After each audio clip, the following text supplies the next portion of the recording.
Assalamualaikum warahmatullahi wabarakatuh. Saya Afifah Izah Karmila dengan NIM 1807126 dari Universitas Maliko Saleh, jurusan Pendidikan Matematika. Baik kawan-kawan semuanya, kita langsung saja ya.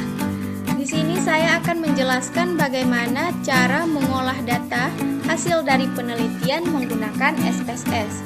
Nah, di sini kita sudah memiliki data kelas eksperimen dan juga data kelas kontrol, di mana kita juga memiliki nilai pretest dan juga posttest dari masing-masing kelas. Selanjutnya itu kita membutuhkan nilai n-gain. Nah, nilai n-gainnya ini nanti akan kita cari dengan menggunakan SPSS. Selanjutnya itu di sini ada beberapa dasar-dasar pengambilan keputusan dalam sebuah penelitian. Di sini ada dasar pengambilan keputusan uji normalitas. Yang kedua, dasar pengambilan keputusan uji homogenitas. Yang ketiga itu dasar pengambilan keputusan uji independent sample t-test. Nah, yang terakhir itu dasar pengambilan keputusan uji non-parametric Mann-Whitney. Nah, yang pertama kita harus tahu data kita itu normal atau tidak. Bagaimana caranya? Yaitu dengan cara kita melakukan uji normalitas. Nah, setelah nanti kita melakukan uji normalitas, jika nilai signifikansi yang kita dapat nanti lebih dari 0,005, maka nilai residual berdistribusi normal. Artinya, data kita itu normal.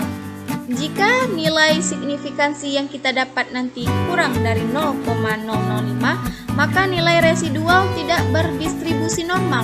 Artinya, data kita itu tidak normal. Nah, jika data kita nanti tidak normal, maka langkah selanjutnya kita nilai assumption-nya itu kurang dari 0,05, maka hipotesis diterima. Artinya, penelitian kita itu berhasil. Namun, jika nilai assumption-nya itu lebih dari 0,05, maka hipotesis ditolak. Artinya, penelitian kita tidak berhasil. Nah, jika nanti kita setelah melakukan uji normalitas, data kita itu normal, maka kita lanjut dengan uji homogenitas, kemudian dilanjut dengan uji independent sample t-test. Baik kawan-kawan, kita langsung saja ke SPSS. Nah, di sini ini merupakan tampilan dari SPSS, di mana di sini ada data view. Di data view ini nanti kita akan memasukkan data-data kita. Kemudian ada variable view. Di variable view ini kita akan memasukkan variabel, nama ataupun lain sebagainya sebagai pengaturannya. Nah, data kita tadi ada nilai pretest dan juga ada nilai posttest dari kelas eksperimen dan juga kelas kontrol. Nah, di bagian name kita buat pretest eksperimen. Lalu posttest eksperimen. Selanjutnya pretest kontrol. Lalu posttest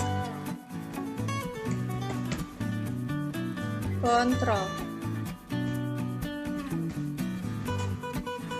Setelah itu kita selang satu baris, kita buat di sini pretest, di sini posttest, dan di sini kelompok. Setelah itu kita ganti di bagian ini desimalnya 2 menjadi 0. 0, kita ganti semuanya menjadi 0.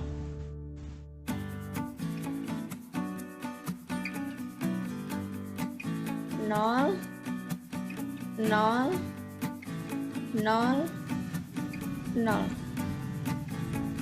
Selanjutnya, di bagian measure, kita ubah unknown jadi nominal.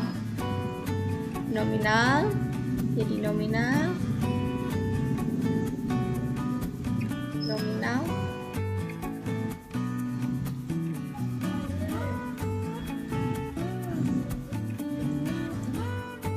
Sudah kawan-kawan, selanjutnya di bagian values, yaitu di bagian kelompok, di sini kita klik, kita ubah value-nya itu 1, labelnya itu kelas eksperimen.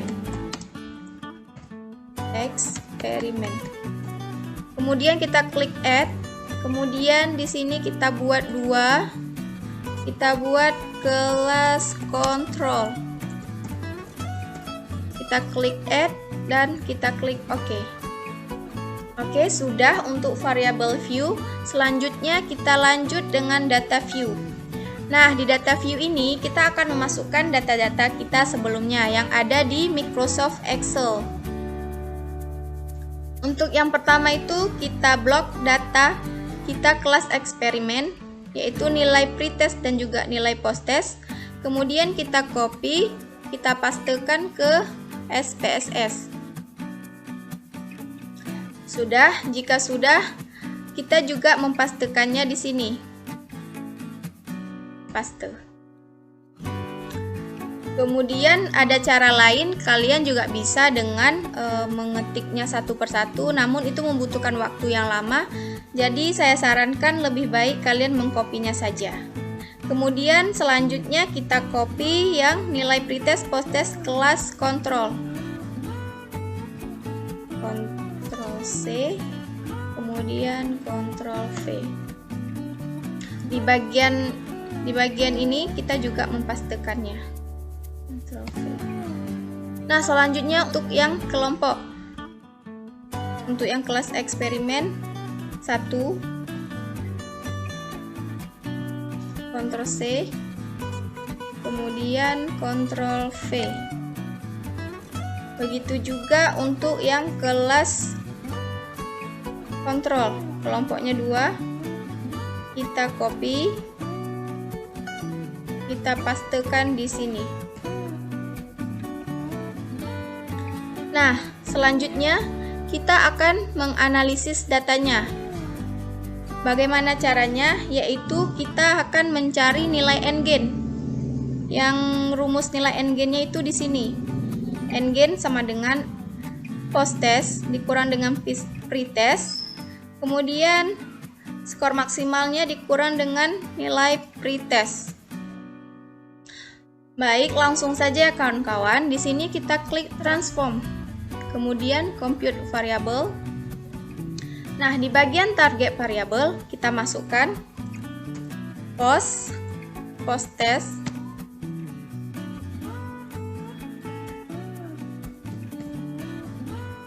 kurang pretest.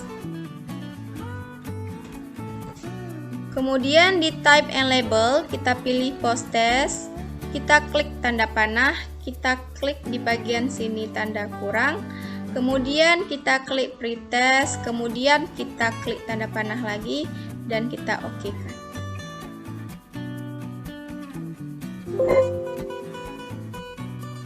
Oke kawan-kawan, kita sudah mendapatkan nilai posttest dikurang dengan nilai pretest.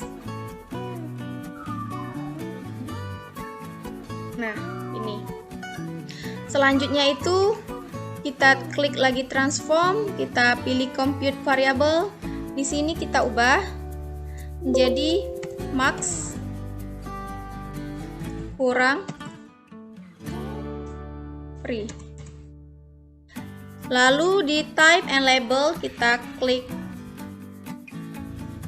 di bagian numeric expression-nya, kita buat 16. Kenapa 16? Karena di dalam penelitian ini terdapat 4 soal. Satu soal bobotnya itu 4, jadi 4 dikali 4 sama dengan 16. Kemudian kita klik tanda kurang, kita klik di bagian ini pretest. Kita klik tanda panah dan kita OK-kan.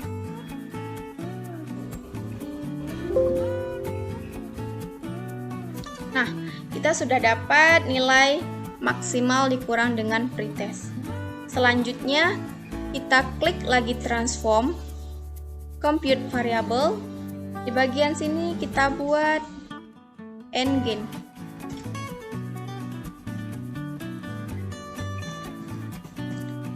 Kemudian kita buat di sini post kurang free, klik tanda panah.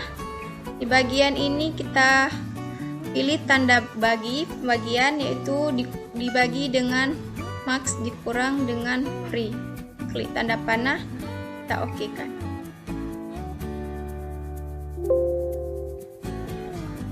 Baik kawan-kawan, kita di sini sudah memiliki nilai endgain.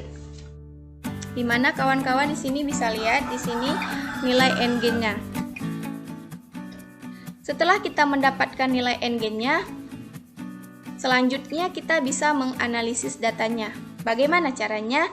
Yaitu kita klik analyze, kemudian kita klik descriptive statistik, kita pilih explore.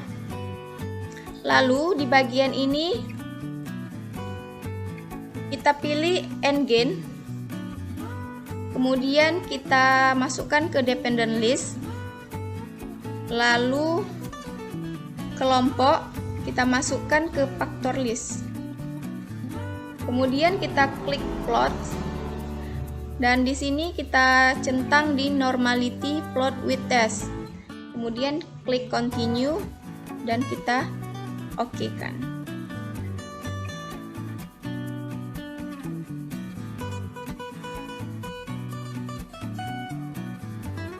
Nah, kawan-kawan, di sini kita sudah memiliki case processing summary, kemudian deskriptif, kemudian di sini yang paling penting, kita memiliki test of normality.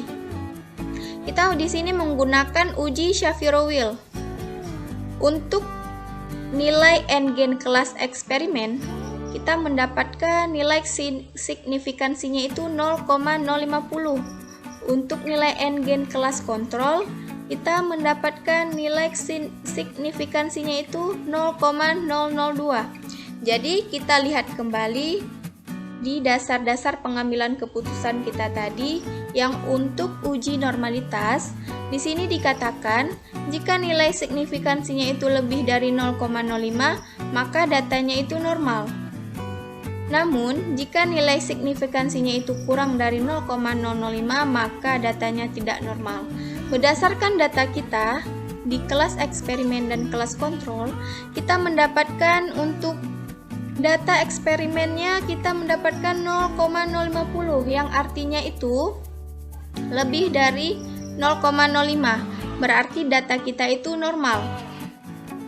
Nah, untuk kelas kontrol kita dapat nilai signifikansinya itu 0,002. Berdasarkan dasar pengambilan keputusan, jika nilai signifikansinya itu kurang dari 0,005 maka datanya tidak normal. Jadi untuk data kita, untuk data kelas eksperimennya itu normal. Kemudian untuk data kelas kontrolnya tidak normal. Nah, jika salah satu data kita tidak normal, maka kita akan melakukan uji non-parametric Mann-Whitney. Mengapa demikian? Itu sudah menjadi ketentuannya. Baik kawan-kawan, kita langsung ke uji non-parametric Mann-Whitney. Yang pertama, kita klik analyze, kemudian kita pilih non-parametric test, lalu kita pilih legacy dialog, kemudian kita pilih two independent samples. Kemudian di bagian ini kita pilih endgain, kita masukkan ke test variable list, kemudian kelompok kita masukkan ke grouping variable. Nah, di bagian kelompok ini masih tanda tanya, belum terdefinisi. Jadi kita klik define groups. Di bagian grup 1 kita buat 1, di bagian grup 2 kita buat 2, langsung kita continue. Kemudian kita pastikan di sini Mann-Whitney U-nya tercentang ya kawan-kawan. Jadi langsung saja kita oke. Nah, kawan-kawan semuanya, kita sudah memiliki Mann-Whitney test, yaitu ada ranks, kemudian ada tes statistik. Ini yang paling penting ya kawan-kawan. Di sini kita mendapatkan nilai assumption side to tail-nya itu 0,005. Kita lihat lagi dasar pengambilan keputusan untuk uji non-parametric Mann-Whitney. Jika nilai assumption-nya itu kurang dari 0,05, maka hipotesis diterima, yang artinya itu penelitian kita ini berhasil. Namun, jika nilai assumption-nya itu lebih dari 0,05, maka hipotesisnya ditolak, yang artinya penelitian kita ini tidak berhasil. Berdasarkan data kita dapat nilai assumption-nya itu 0,000. Jadi, berarti nilai assumption-nya kita itu kurang dari 0,05, yang artinya penelitian kita ini berhasil. Berarti ada peningkatan kemampuan pemecahan masalah matematis siswa. Sekian kawan-kawan penjelasan dari saya. Semoga bermanfaat. Dan jangan lupa like, komen, dan share. Wassalamualaikum warahmatullahi wabarakatuh.